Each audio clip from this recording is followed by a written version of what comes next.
It's Thursday, July 2nd, 2020. Thank you so much for watching the Calvary Briefing today.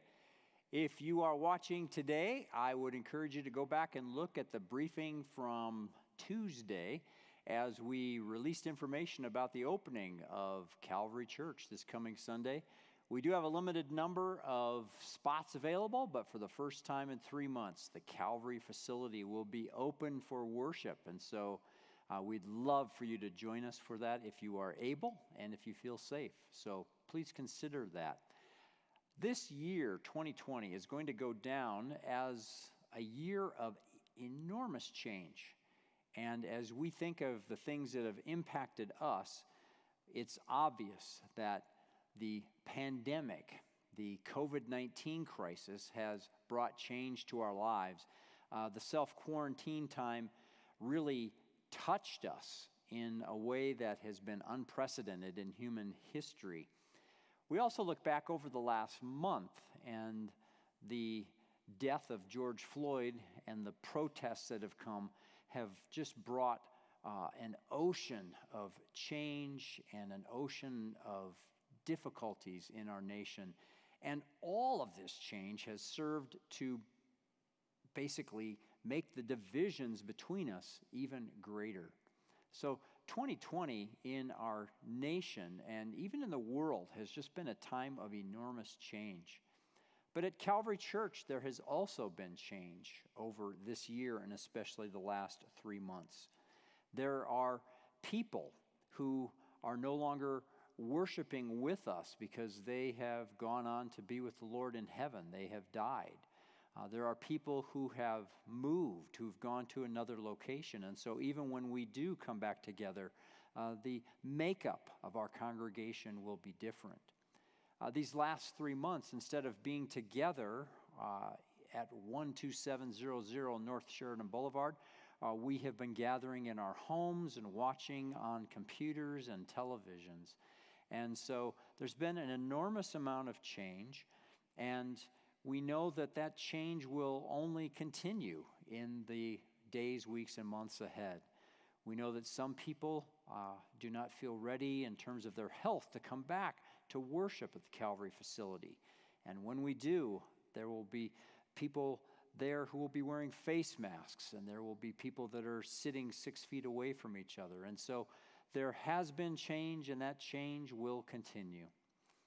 But one of the things that is encouraging to me in all of this is that there is such good theology available for us. Theology simply means words about God. And your theology, the things that you believe about God, matter.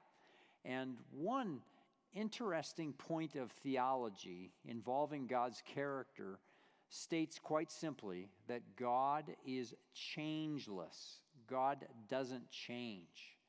And as you think about that truth, I will confess, as I think about that truth, for many years it was simply a statement that was on a piece of paper or in a book. But in these last days, weeks, and months, that statement has come to mean so much to me. Hear what the word of the Lord says about God's changelessness.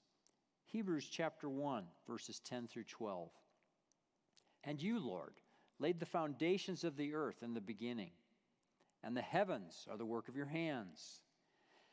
They will perish, but you remain. They will wear out like a garment, like a robe, you will roll them up. Like a garment they will be changed, but you are the same, and your years will have no end. We all realize that even a good article of clothing is going to eventually wear out. And here in Hebrews 1, quoting from the book of Psalms, we read that God is changeless, even more changeless than the planet Earth.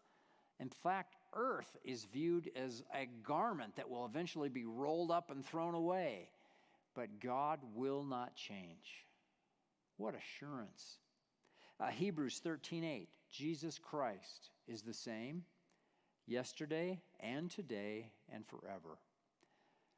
I often read about those last hours of Jesus Christ's life on earth, how his great love for the people he was about to save took him to the cross and carried him through that painful experience.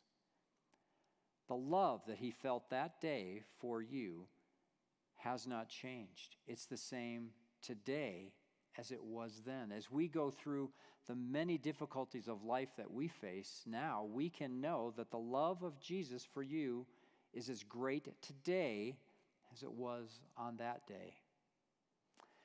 James 1:17.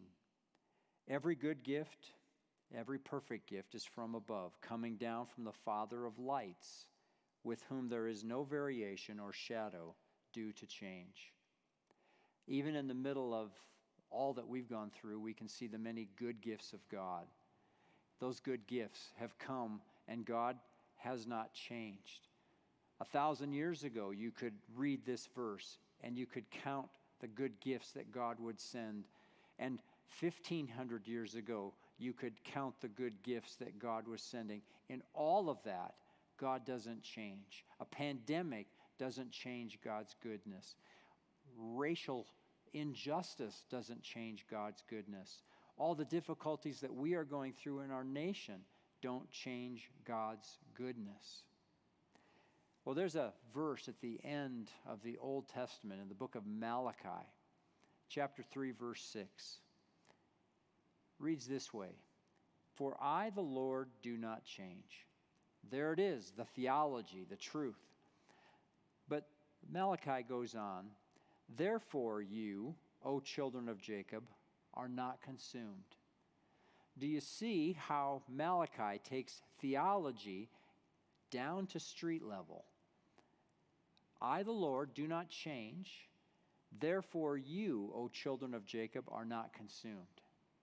Because God doesn't change, the people of God don't need to be consumed by the difficulties of life that they are facing. That's hope. And that's hope that I hope that you have. Thanks for watching today.